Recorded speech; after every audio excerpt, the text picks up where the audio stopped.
Youssoupha. Yes. Thank you for being here. You're here at the Imagine Convergence on Orcas Island. And we started the day off today. All of our programming, you welcomed the entire conference with your kora playing.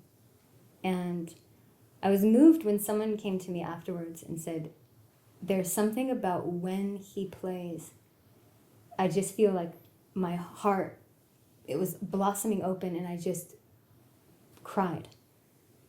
And I just felt so open and so emotional. I couldn't hold back tears. I just cried. Is that a response you get often when you play music? Yeah, I do. I do get a lot of people come with emotions, and sometimes I ask people also like, how do you feel? Because I don't necessarily feel that way. Yeah. Because I'm in the other side playing the music, but I try to basically before I play get in the zone of connection with the divine, with my master, and with clear intention of really reaching people deeply, because that's what music is about. So, and on top of that, I do Sufi music. It's prayers, and a lot of people don't experience the Sufi chanting, right? So when they do, they can feel that there's something there that belongs to all of us, because you calling for the divine, and God is really present. And if you call upon Him, it's like He comes and He gives you whatever is that you looking for, and the whole room is full of the divine love. So the music is a channel to just tap into it, and like we can all get together. So that's basically my intention when I play music. Wow. Yeah. You've mentioned before that music is prayer. It's bringing prayer. And you also mentioned that there is this divine love in the room. Do you feel like the music is bringing the divine love, or it's allowing people to remember who they already are? Because if you say the room is filled with divine love, is that being introduced into the room, or is that just being awoken? Yeah, I think it's just being awoken, because it's already there. Because human beings are so important to God. Like every life is so important. Like every human being is like a portal, a channel. Like so, sometimes we might not know it, or sometimes we might not be connected to it. But we have reminders, and again, music helps sometimes put us to that place, and that's why back home, my tradition and our religion, chanting is very important. So we do like the Sufi prayers. We get in circle, call and response, mantra, same thing, and that really like put us really to that connection. Wow. Is that the Sufi chanting, is that something that you were raised with the Sufi tradition and the... Yeah, I was raised with the Muslim in general tradition. Yeah. And when I grew up as a teenager, I become a Sufi, which is a particular branch of the Muslim religion. Because in Senegal, we have 95% of Muslim. And besides that, we have like different brotherhoods. And I'm part of the brotherhood called Murid Brotherhood. And so the picture you see here, this is Sheikh Ahmadou Bamba. So he's our master that founded the brotherhood. And within the brotherhood, you have the Baifal, which I am a Baifal. Baifal means father. like, a priest that you were going to call. Like a priest, and Fall is the last name of the first Bifal, which is Mamsha Ibra Fall, which is his disciple, like closest disciple, that was in charge of doing all the work that he needs to be done. So he had dreadlocks like me, so it's not like, Rasta or so, but Bifal, Father Fall. So if you go to Senegal, everybody knows Bifal because we go on the streets singing, chanting, and doing a lot of positive things and very respected. Wow. Yeah. Wow. Yeah, there's a whole story behind him and behind my country history, really deep history, with, colonialization that we went through with the French. And basically, he liberated us. He pacifically, just like you would think like Gandhi, Pacific. Yeah. And went to deport for 7 years and came back, and they really couldn't do nothing to him because they couldn't touch him. Like, he cannot die. Wow.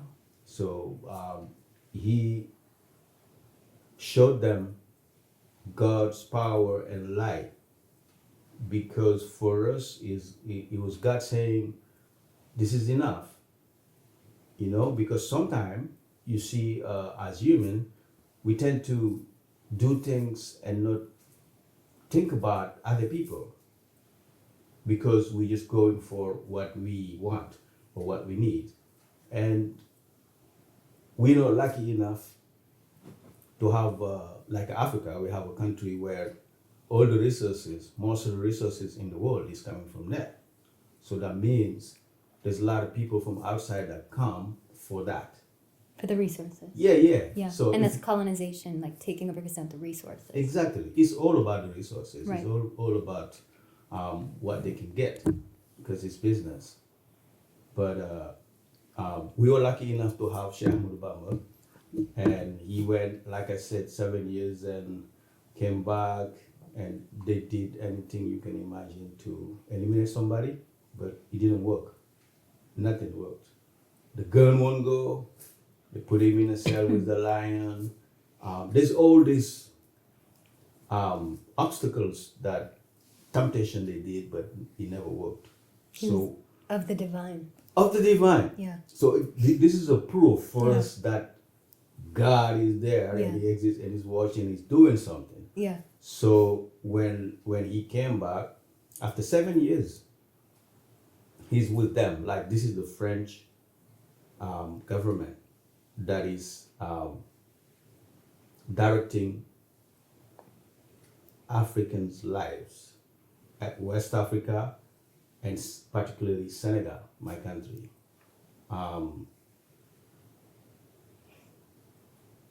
When he came back,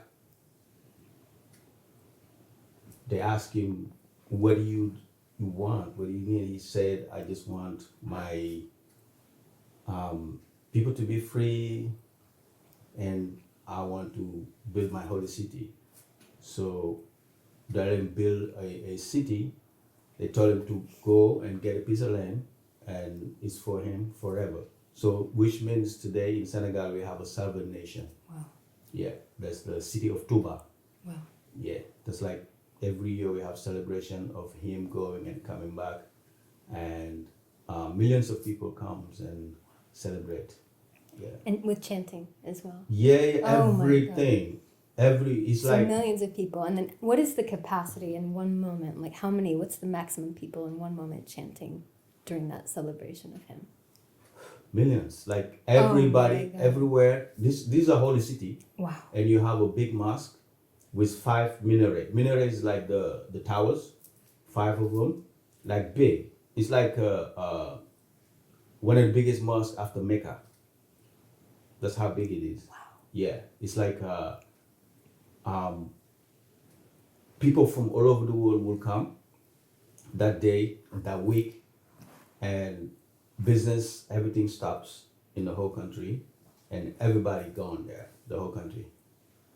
and it's just celebration. Every single day, people are like chanting, and also he wrote 7.5 tons of books, like books, literally, and we have the library there that is classified by UNESCO that it belongs to the world, and all those are prayers that we use for all different kind of things. So we're talking about a community that really are like sustainable. We are sustainable, and we do a lot of farming, and we have our own coffee, right? And we don't drink Nescafe, because when he came back, he came with a coffee, which the coffee was like The coffee beans. To grow the coffee beans? no. Just he had the has good coffee. Yeah, he has coffee, because we don't have coffee in Senegal. Wow. But he brought coffee, but he brought a spice too. It's called jar, and the spice we mix it with the coffee, and grind it together, and it becomes this holy brew. So before we chant, we always make the coffee, and before that there was Nescafe. You know Nescafe? Oh yeah. Instant coffee. But today, that coffee is everywhere in Senegal. Everybody drinks that coffee. Wow. Coffee tuba. Wow. It's really like big, and also it has given a lot of people like the opportunity to work and hustle, because you can get your coffee, and people walk on the street with like a hot pot, and you can call them, give me a cup, and they come, like moving coffee shops. Yeah, a lot of youngsters. Almost like a chai stand in India. Yeah, Okay. exactly. Yeah. Okay. Yeah. I've got the visual, and also just the culture around that coffee being served. And there's a lot being said with that cup of coffee. Yeah.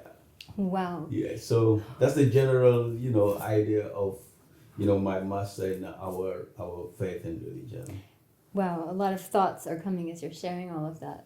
One thought I have is, you described this home, and is your family still there? Yes. All of your family's there? Yes. And they're in Senegal, and it's sustainable, there's farming, Yes. there's, this communal shared prayer and devotion, and which is also based on a mutual appreciation and honor of freedom, which is so powerful, and the divine. Where are you living now? Where's home for you now? I live in Massachusetts. In Massachusetts? Amherst, Massachusetts. I thought you lived on the East Coast now. Do you miss home? Yeah. Yeah, every day, every moment. Yeah, because if you were born somewhere and you live somewhere different, so there's a lot of things you're missing daily. Basically, basic things like the food, like you be like missing the food. I can make the food. I make the food. I cook a lot because I need to eat my food. It's basically based on rice, but you can do all different kind of things. But it's not like the same if my sister were to cook for me, yeah? So it's like different tastes, and you have that appreciation. And there's things that you cannot find here for like spices and stuff like that. But sometimes I have a little bit of satisfaction of cooking my own and feeling good about it. But you always miss home because home is home. Well, even just the way you described that, because I asked where you lived. Yeah. And you said Massachusetts. Yeah. And I said, do you miss? And you said home. Yeah. So the house is in Massachusetts. Yep. But the home. My home. Yeah. Senegal. Yeah. Yes. But I'm lucky enough. I was there 3 months ago. Oh yeah. Yeah, I visit the family and hang out and stuff. So, if I'm able, I can go anytime and come back. Yeah. Yeah. But what draws you to be here in the Western world and the United States what is that pulse? What is that draw that brought me here? well, that brought you here and that sustains you here? Because when I think about, you know, my home, I wasn't born in Washington State, but my mother lives here now.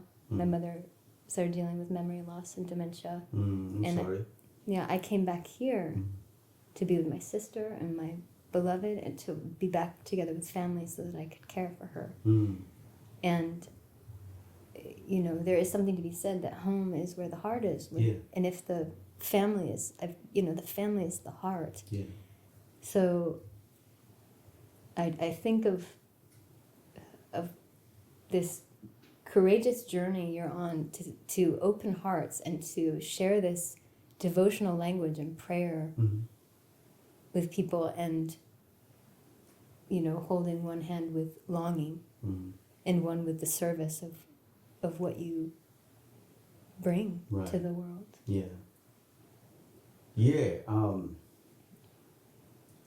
Being here feels like home too. I think America is my home more than anybody, because my ancestors built the home, this country. So I feel like home too. Whew, that gave me chills. Wow. Oh man. Well, people forget. You're right. Right? People forget. Totally. Where I'm from Senegal. Yeah. And Senegal is 7 hours fly from New York. Right? So it's that close. So that said, I grew up in the island where they organized the slavery business. Right? So there's the slavery house where they did all the business and they took the people from there. There's a door in the back of the house that goes to the ocean, and the boats are there, and the door is called the door of no return. So I used to be a tour guide in the island, and I get to ask questions about who we are and what's going on and where we're going. And I always felt like I have parents here. Like all the black people are my brothers, sisters, mothers, grandfathers, and they're here. So when I'm here, I just blend in. So if I don't tell anybody I'm from Africa, they just say, oh, just another brother or whatever. Yeah. Because that's our home. Yeah. This is our home. Yeah. This is our true home. Because like if somebody build stuff, like, walk the land, build the roads, build the buildings, build the White House. Okay? Totally. So then that's their home. Yeah, totally. It's not the home of somebody that standing there telling you do this, do that. No, come on. Yeah. We have to come Build clean. the home. Yeah. Yeah. We have to like not forget, because lots of the time people will tell me where you're from. I'll be like, I'm from Senegal, and they'll be like, wow, long way from home. And if I have time, I'll be like, wait a minute, this is my home. Yeah. And I, but if I don't have time, I don't want to get into it. I'm like, oh yeah, sure. Yeah, right. Yeah. The extended version. Yeah. Exactly. To give you the full spectrum of, Yeah. Because there's a lot being said with that. Yeah. And it also needs to be shared and said. Yeah. But there's also something so powerful and so powerful about you drawing attention toward that big elephant in the room, a huge elephant in the room of slavery. Yeah. And to adorn it with love. Yeah. To say, I love my grandfathers and my grandmothers. Like, I love them and I feel at home here because they built this place. Yeah. Like, that is so powerful. Yeah. I mean, it's like we have to give them love. We have to pray for them too, Absolutely. And it's, you could apply that to various situations in the micro life and the macro life that we live, individually and collectively, that had this not happened, I wouldn't be here, or all of these people, that we are a country that is constantly growing and expanding and reaching new levels as it needs to as far as equality. Yeah. But, you know, you being here and saying, this is what happened. Yeah. And I'm not saying that I'm not hung up on, there is so much wrong that happened, but to say this is what is. And I need to hold them in love. Yeah. Because to say like, oh, it was just a bad thing and they truly were victims to the situation, but to say this was such a painful experience and I want to honor them by feeling at home here and to just hold them in a space of love. Yeah. That's really powerful. I think of, you know, my father came from India to the United States and he left his family in Delhi and came to the United States. And there is always a longing for family, for the food, for the family, for the culture. Yeah. But I think that you find your family. You find family and belonging wherever you are. Obviously, you have a very strong devotional practice. And so you're feeling that God is everywhere, so you are in God's home everywhere you are. Yeah. And I know that you've mentioned before that wherever you go, those are your people. That music touches people, it brings people together. Yeah. And that we are all family. Yeah. And, you know, through your Kora playing and your chanting and this incredible, it's not even a gift, like it is divine. There's just the creative life force moves through you. That's why we wanted to bring you all the way out to Washington to play because we thought, thanks for having me. Yeah, we thought Youssoupha, if he's just on stage, like all we need is for him to just share his gift and his incredible essence, and that will open hearts and it will transform, it will bring people to a higher level of consciousness just by being in the presence of what is emitted through him. Wow. And that is so powerful, what you have access to. And I just want to speak to that as far as the power of what music can offer and how it can connect people, because my lineage is from India, yours is from Senegal, and yet we're sitting here in this country that could be seen as foreign or it could be seen as home. Yeah. And we are brother and sister. And through music we can connect. Even if I don't know what language you're speaking, I can connect with that universal language of music. Yes. And knowing what times we're in and the need for the deep awakening of consciousness. That's true. The power of music and finding that we are all family. Right. That's true. Yeah, our way of prayer is through like I said, a direct channeling of the present, of the moment. So usually when I play, I try to play the moment. So I will be like really being in the room, and I'll look at everybody and I'll try to connect with each person. Everybody. Just like, because there's the energy from everybody has their energy. And sometimes I look and I can see somebody just closing their eyes. So now I know, okay, it's happening, right? When you play, as you go, it builds up, right? And you can feel it. When it builds up, sometimes you can hold it there. Like, for example, if I was to do a solo riff, I'll be just standing there in one note, ding, ding, ding, like, you know, go, go, go, go, go. Like, you can see people, they go literally going. They literally like, oh. So you just keep it there, and at one point you just drop it, and everybody's like, that's where the healing happened. They release. Yeah, Wow. exactly. Just like when you take a breath and you release. like doing yoga, same thing. You can do that with music. So I was, being like experimenting that way, because again, I play kora, and kora is an ancient instrument, and it's a mystical instrument. Back home, people really respect the instrument.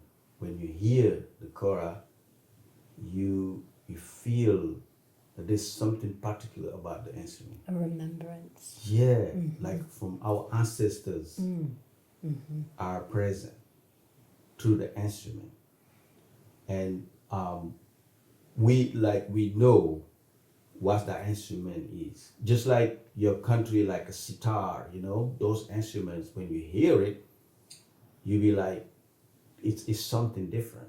It's like deep. So through that, you can use that to reach people in a way that other instruments won't necessarily. So from there, it's just a matter of being patient and connecting with people. Because I don't think that I like to perform. I don't even like people say I'm performing. I like to connect with people. It's not like performing, but it's like connecting. Just being there and making sure they're with you, right? Too.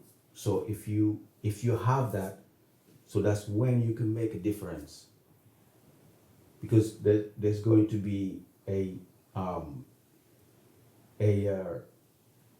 channel that will be forming between the divine, you and them, coming through, going to them, coming back again, full circle.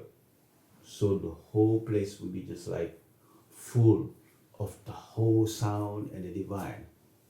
And these people do like some kind of research about sound. So if we can see the sound, because the sound travel, it's like when I'm here and I play, the sound just doesn't just jump in your ear and you just hear it. It's waves that will go like this and travel and go, just like a rainbow waves.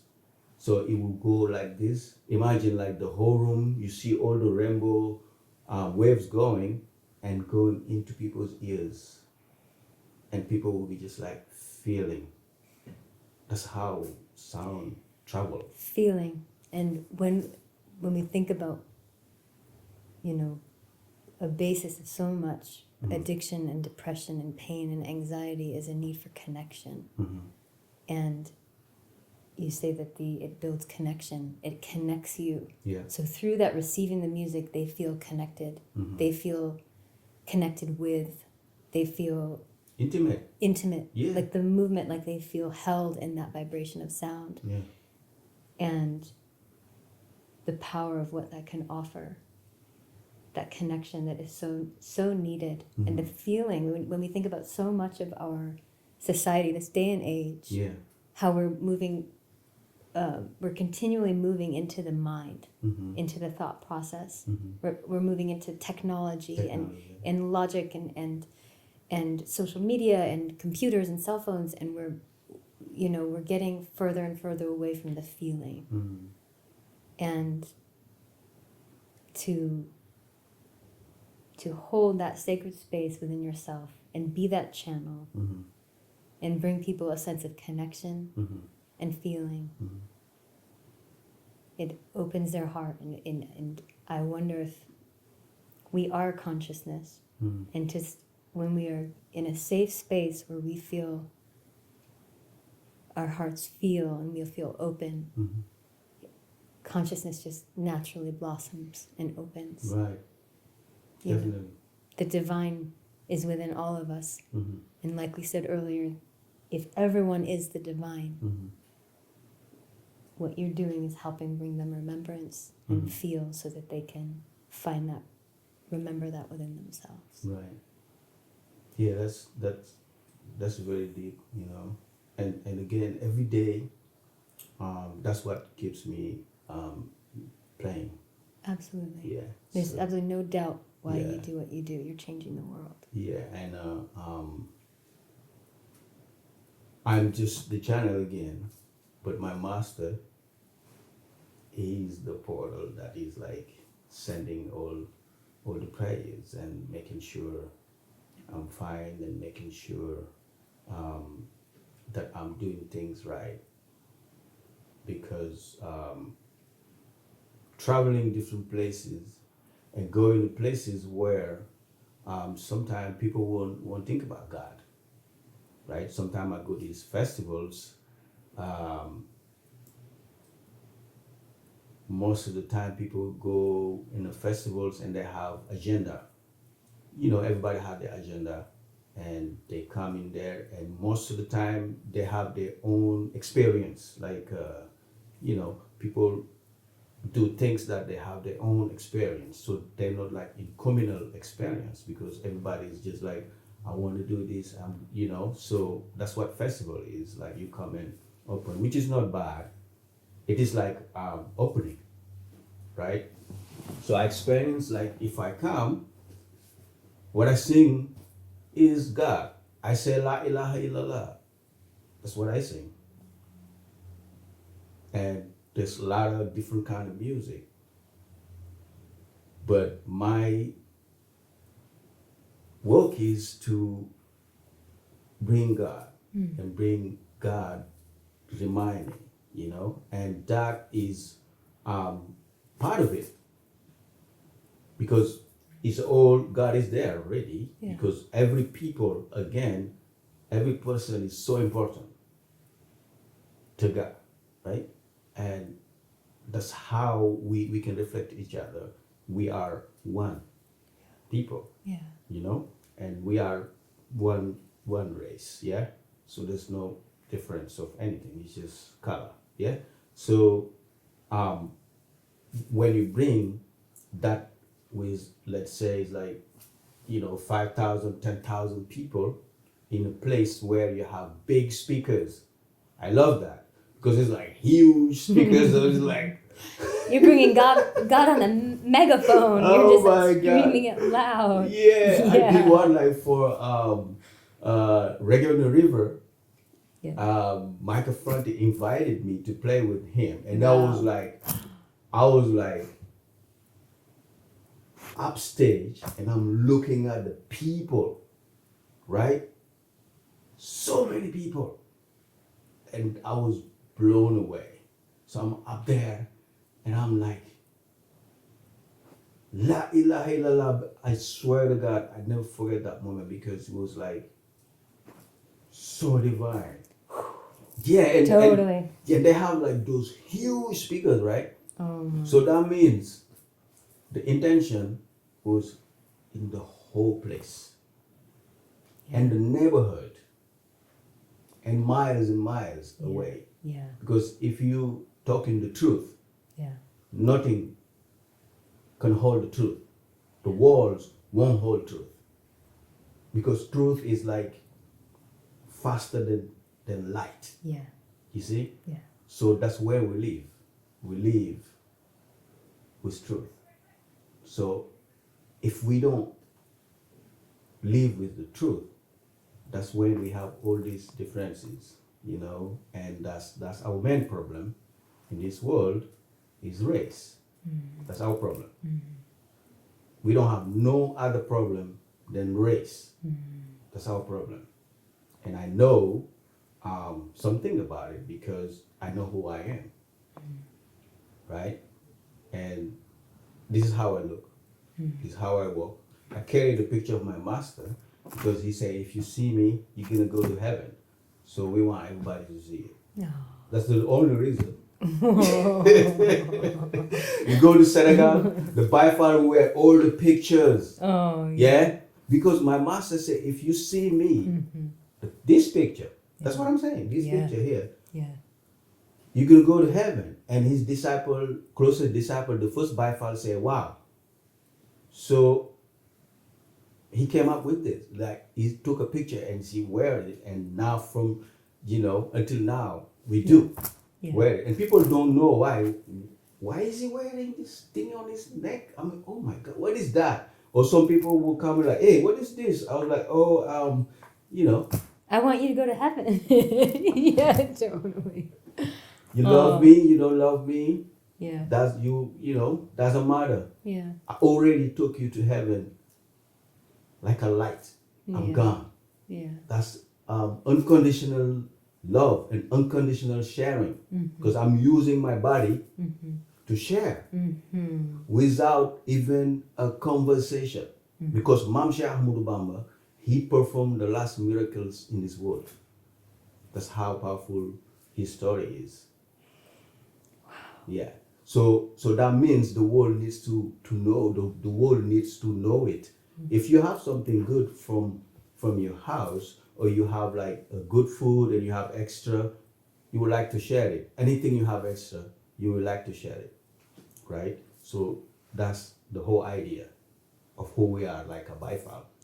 So, and I'm lucky enough to go and meet thousands of people through the music. So I go on the stage. And a lot of people, they don't know what I'm doing and why I look like this. I played in the West Coast for more than 15 years without talking, like really, literally. I just play. And because, for a long time, I just felt like I just need people to know, to just hear the music. Yeah. They just feel. To feel. That's all. They don't even need to know the words. They just need to feel. And you just want people to feel. Yeah. Yeah. Because sometimes, talking too much is not good. Just get wrapped up in stories. Exactly. And you're like, I just want you to feel. I want you to go to heaven and feel. Yeah.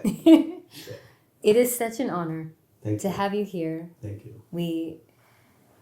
I for anyone that has not heard your music, I look forward to them experiencing this channel and the gift that you have. Thank you. And to spreading that love and that consciousness and that prayer and devotion. And it is transforming the world. It is changing the world and helping people feel and open and remember. And it is noble work. Thank you. I really appreciate it. Thank you for having me. Happiness.